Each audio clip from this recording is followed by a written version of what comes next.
Assalamualaikum warahmatullahi wabarakatuh. Saya Dipa Zakira dari Universitas Hang Tuah ingin membuat video tugas dari Ibu Ririn menjelaskan anatomi panggul dan mekanisme jalan lahir.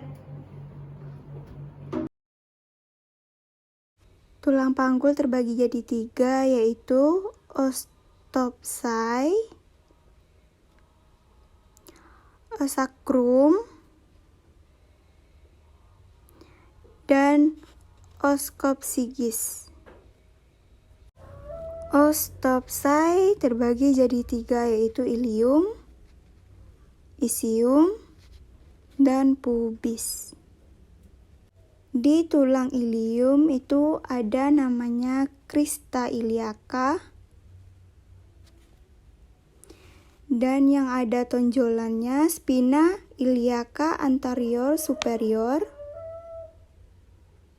dan di bawahnya disebut spina iliaca anterior inferior.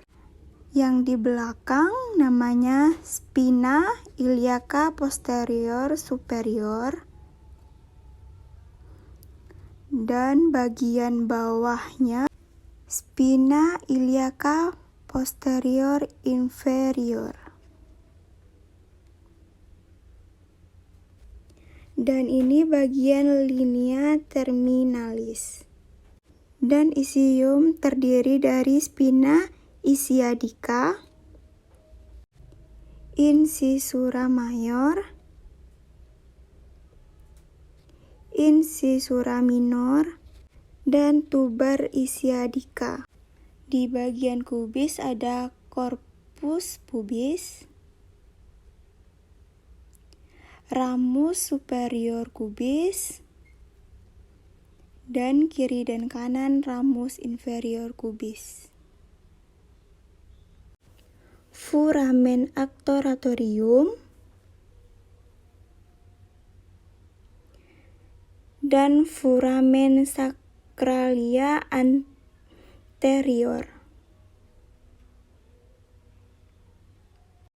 Batas-batas linea terminalis.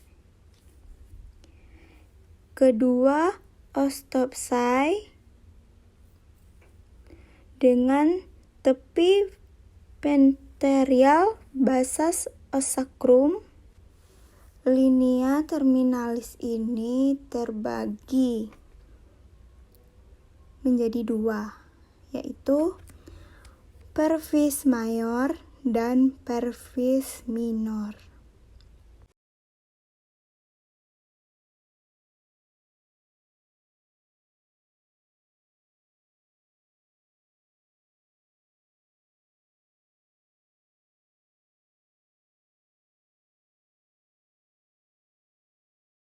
Dan pintu atas panggul berisi promontorium,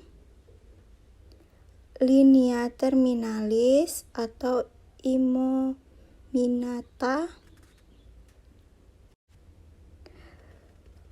kemudian ada ramus superior kubis, linea terminalis atau linea aquata,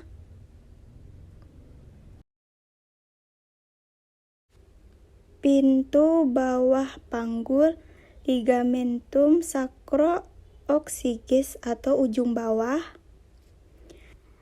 ke tuber lymphaticum, dan tepi bawah symphysis pubis.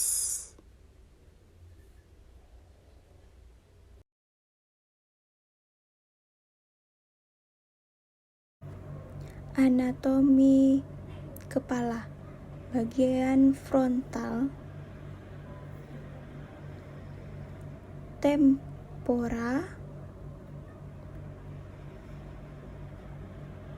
air mata, tulang hidung, tulang pipi,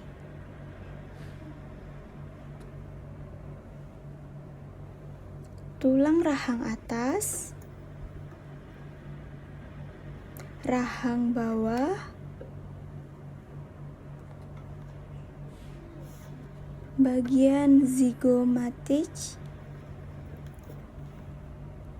bagian occipital, dan bagian frontal. Nah, selanjutnya ini ada bagian anterior fontanel.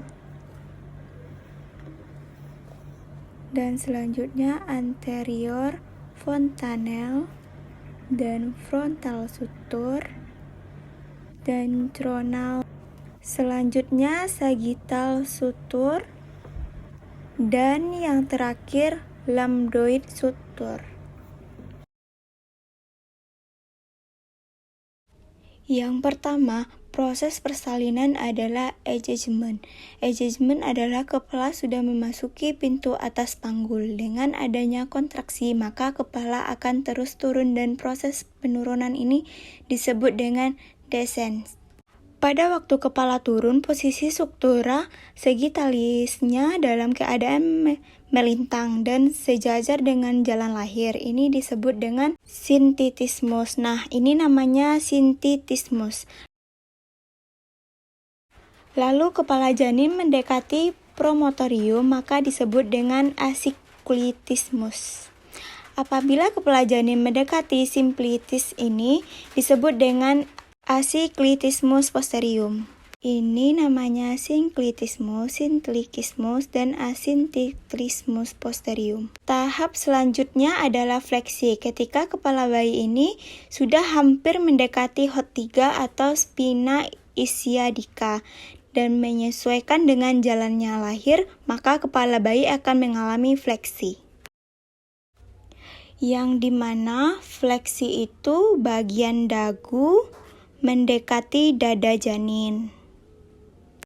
Kemudian adanya kontraksi tadi maka terus terdorong turun.